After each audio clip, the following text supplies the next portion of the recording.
Marami pa rin mga pasaway sa kalsada. Merong mga biglang nagka-counterflow, may lumiliko sa maling daanan at may ilang gumagamit pa ng mga nakakasilaw na blinkers. Nakatutok si Bernadette Reyes.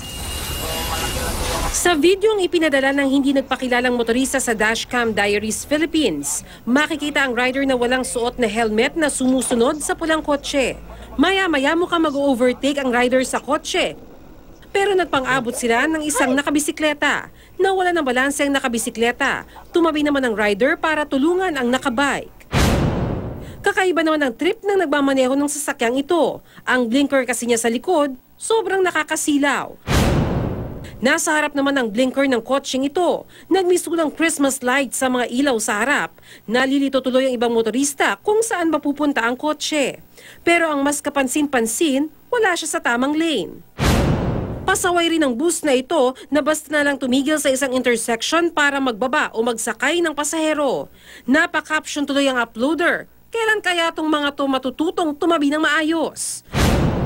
No left turn at U-turn naman ang nilabag ng delivery boy at isa pang sasakyang ito. Ang mga pasaway na driver, nag-signal pa talagang liliko sa maling likuan. Heto pa ang isa, pinanindigan ng sasakyang ito ang kanyang pag-counterflow. Nahirapan tuloy ang driver na siyang kumukuha ng video na makadaan. Ipinarating namin sa MMDA ang mga nahuli cam na pasaway ng motorista. Ang mga may paglabag, dapat daw sampahan ng reklamo. Kasunod dito, i-check daw nila ang kanilang mga CCTV footage kung nakuna ng mga naturang insidente at nailista sa No Contact Traffic Apprehension Policy ng MMDA. Bernadette Reyes, Nakatutok, 24 Oras.